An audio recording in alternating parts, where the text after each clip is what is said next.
Welcome back to the train room. We have a very special locomotive here. This is the Milwaukee Road F7 from Precision Scale Company. This is one of the finest locomotives made in HO scale. It's the most recent offering of the F7, put all the way back in 1998 though. It is a gorgeous model, but this one doesn't run as well as it looks. I've had this locomotive for about 8 years and I never really gave it that much run time. I would probably say 5 to 10 minutes, the total amount of time that I've ran this. But after all these years, it's finally back out and it still looks as good as ever. And my goal here is to do some work on it, give it some lubrication, do a little bit of cleaning for anything that does need to be cleaned, and see the difference of how it is after I've cleaned it. So what I'm going to do here is just do a little quick video showing the before and after performance of this locomotive.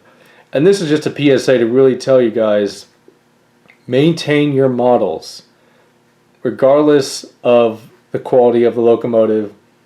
All locomotives deserve proper maintenance, and this will kind of show you why. So let's go ahead and see how this thing runs.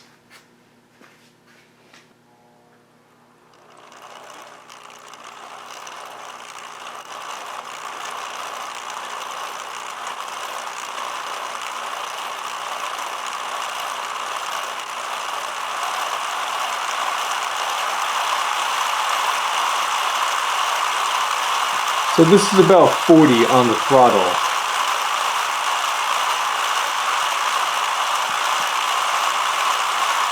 It's not really bad running, but it sounds pretty dry.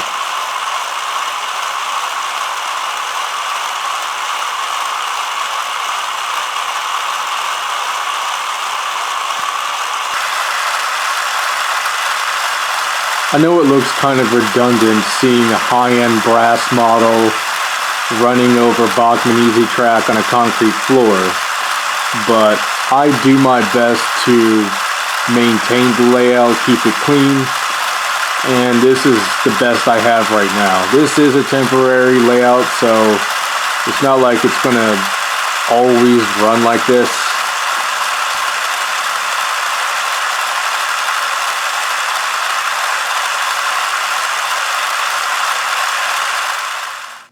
Like I said before, I haven't gotten this locomotive out in years, so it's also a treat for me to be able to get this on video. Kind of an up-close shot of it. This is obviously before. I can tell that there's a little bit of cleaning that has to be done, at least with the drive wheels and rods. The rest of it doesn't look too bad. It looks phenomenal. I would say like this is my favorite bathtub shaped streamliner. It is absolutely gorgeous, and Precision Scale has a fine locomotive on their hands here. It is beautiful.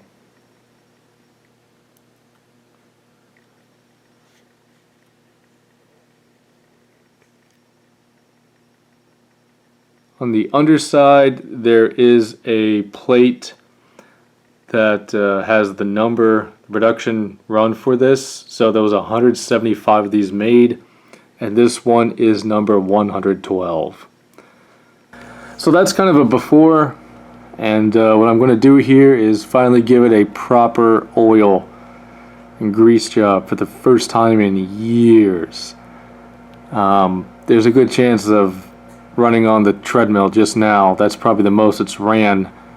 Could be ever. It might have just been a shelf queen beforehand. So I'll get back to you guys when I'm done working on this. For those who have never seen the inside of a brass model, here it is. It's basic, your motor, the drivetrain, and the gear tower. That's disconnected right now because I'm removing 25 years of grease and oil on there.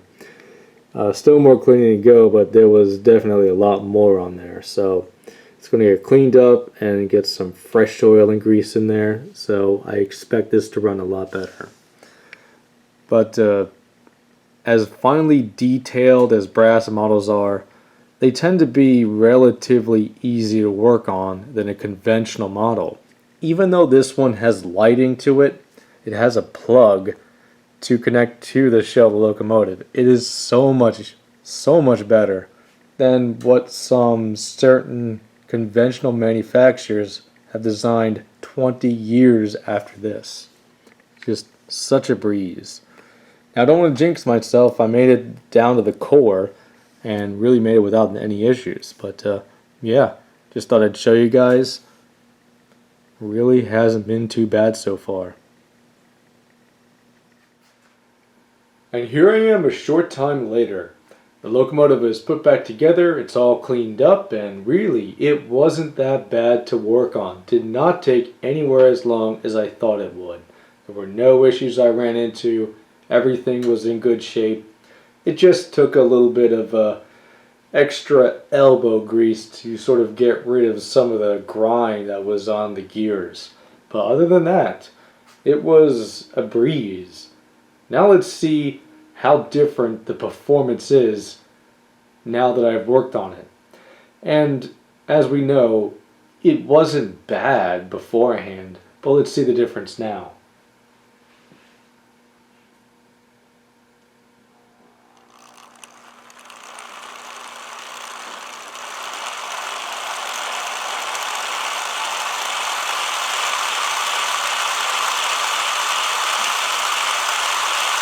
Here we are once again at 40.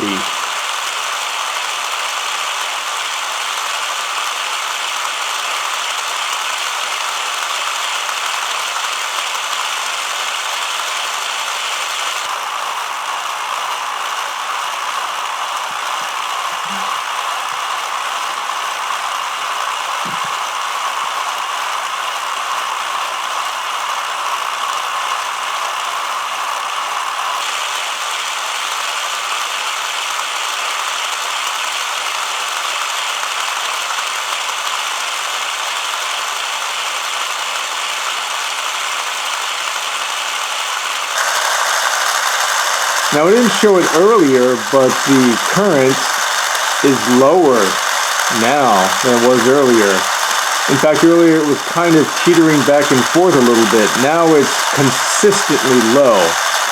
So that tells the locomotive is a lot healthier.